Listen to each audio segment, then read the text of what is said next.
Bueno, ya casi para culminar el grupo de bacterias gram negativas, vamos a ver a un grupo específico de bacterias que son parásitos intracelulares obligados, haciendo énfasis en que son parásitos que no se aíslan por medios de cultivo, pero sí se puede llegar a aislar por medio de tinciones y frotes. Por lo tanto, el primer género que vamos a revisar va a ser el género de clamidia. Estos van a ser cocobacilos de 900 nanómetros de ancho por 1500 nanómetros de largo. Es decir, son muy pequeños. Son bacterias gram negativas, pero no tienen N-acetilmurámico. Poseen un ciclo de desarrollo que incluye formas infecciosas y formas de reproducción, teniendo tres estructuras características: el cuerpo elemental, el cuerpo reticulado y los cuerpos intermediarios. El cuerpo elemental va a ser la fase infectante, el cuerpo reticulado va a ser la fase de reproducción y el cuerpo intermedio va a ser solamente una fase de transición. Entonces el ciclo de desarrollo se va por los siguientes puntos.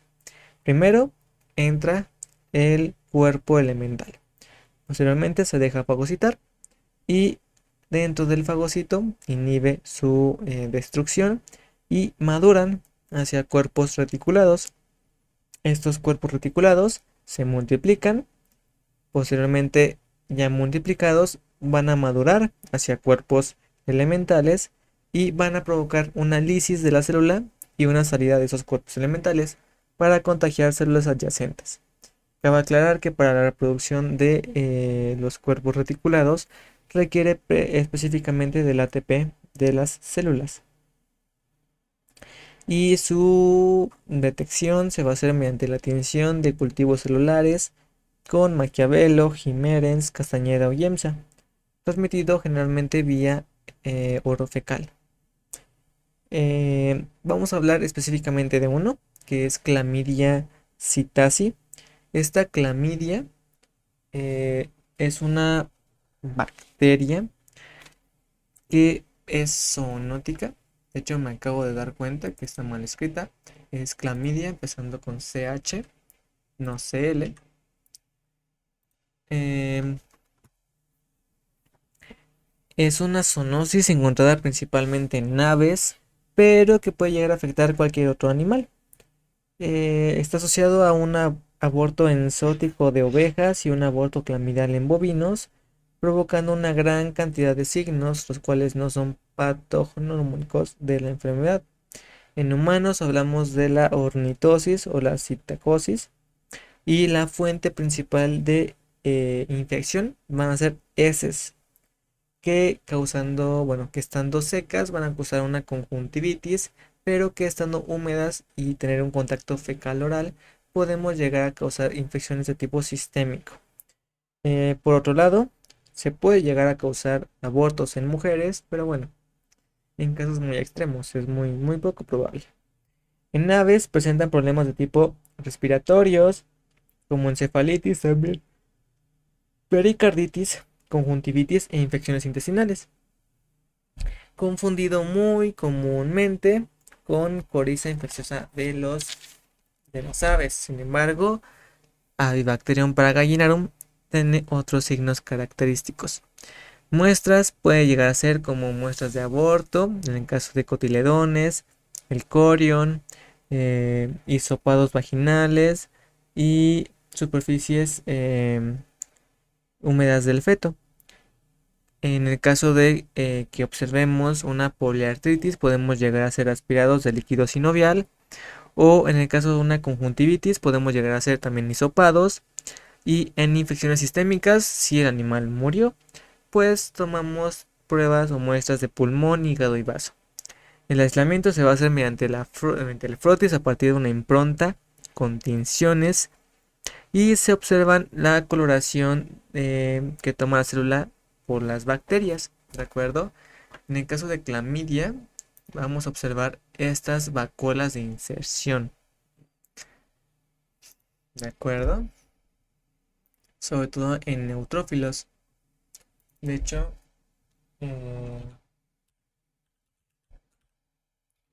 Vamos a ver si encontramos una imagen un poquito más representativa para poder observar. Aquí vemos las diferentes puntitos, las inclusiones de Camidia abortus, en este caso, de una célula. Aquí vemos lo pequeños que pueden llegar a ser estos cuerpos de elementares dentro de una célula. ¿De acuerdo? Y eso es lo que vamos a observar al momento de que hagamos nuestro frotis. Por otro lado, tenemos a la parte de Clamidia trachomatis. Esta puede llegar a causar tracoma, que es una infección similar a una conjuntivitis, y un linfogranuloma venéreo, que es transmitido vía sexual. Este clamidia es únicamente exclusiva de los humanos. Sin embargo, ¿por qué hacemos mención? Porque comparte un antígeno con Clamidia psittaci. Por lo tanto, si no conocemos esto, podemos llegar a afirmar falsos positivos. Por otro lado, vamos a hablar ahora de las rickettsias, de esta familia de rickettsias. Estos van a ser cocobacilos muy pequeños, con doble pared celular, que es un parásito intracelular obligado, obviamente, y tenemos una gran cantidad de especies, de géneros, como Coxiella, Bartonella, Ehrlichia, Borrelia, entre otros. Estos tienen una afinidad por la transmisión vía vectorial, por piojos, ácaros, garrapatas, pulgas, entre otros, que pueden llegar a causar esta transmisión, ¿de acuerdo? Es dado sobre todo a nivel de animales silvestres, debido a que no hay un control sobre los vectores de estos animales y se encuentra localizado a nivel de la epitelio. El mecanismo de infección de esta bacteria va a ser mediante la alteración de la actividad citoesquelética de las células, ¿de acuerdo? Va a favorecer la entrada de la bacteria hacia la célula y va a haber una multiplicación en el citoplasma celular, lo que al final y al cabo va a provocar una expulsión de las bacterias y una lisis celular, provocando una infección en células adyacentes. En el caso de Ehrlichia específicamente, vamos a hablar que hay cierta especificidad de especie, pero que puede llegar a afectar a otros animales. En el caso de Ehrlichia canis, hablamos de una ehrlichiosis monocítica en perros. En el caso de Ehrlichia ristici, hablamos de una ehrlichiosis en caballos. Ehrlichia chafenensis en humanos y Ehrlichia ewingi en ehrlichiosis granulocítica en perros. Transmitida por garrapatas principalmente, y tiene una afinidad por los polimorfonucleares, formando vacuolas o mórulas en el interior de estas. Básicamente es lo que vemos aquí en la pantalla en esta imagen de un neutrófilo.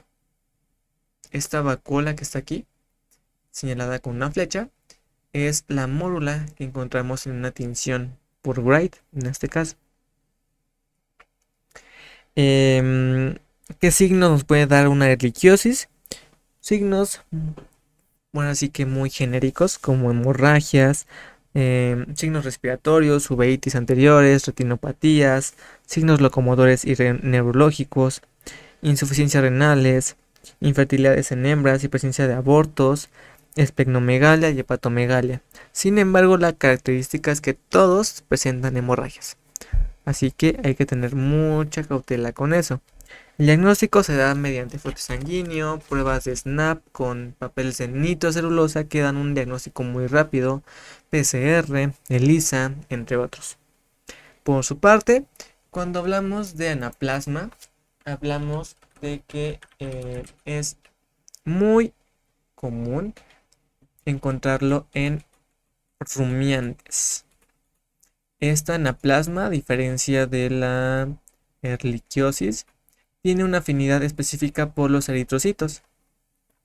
Por lo tanto, forma vacuolas o mórulas en su interior. Son las que estamos observando en este momento. Voy a hacerle zoom a la imagen para observar estos puntos que se ven dentro de los eritrocitos de los rumiantes, provocando inclusive una pérdida en la morfología celular de estos. Se contagia principalmente por garrapatas, sobre todo del género Rhipicephalus microplus y Amblyomma cagenense. También puede llegar a ser contraído por fomites como jeringas, agujas, descornadores, entre otros instrumentos. Y la muestra va a ser mediante vasos sanguíneos de sangre periférica con anticoagulante. En el caso de que el animal haya muerto, se puede hacer improntas de riñón, músculo cardíaco o vaso. Y en animales en putrefacción se puede hacer mediante la impronta de músculos flexores o rodete coronario. ¿Qué nos llega a causar esta anaplasmosis? Pues puede llegar a ser eh, em, signos como anemia, ictericia, entre otros, es decir, signos sistémicos. Y vamos a encontrar que la garrapata que se encuentre en el individuo, en el bovino, pues nos va a hacer casi que el diagnóstico de que sabes que este animal tiene anaplasma. ¿Por qué? Porque le encontré una garrapata. Y si bien no es 100% así, el 100% de los casos, es muy común y es más probable de que efectivamente tengan anaplasma. Así que hay que tener esa cautela.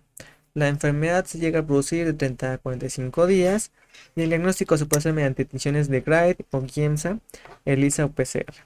Y antes de terminar con esto, me di cuenta que aquí también volví a escribir mal el nombre porque es anaplasma marginale, no marginate.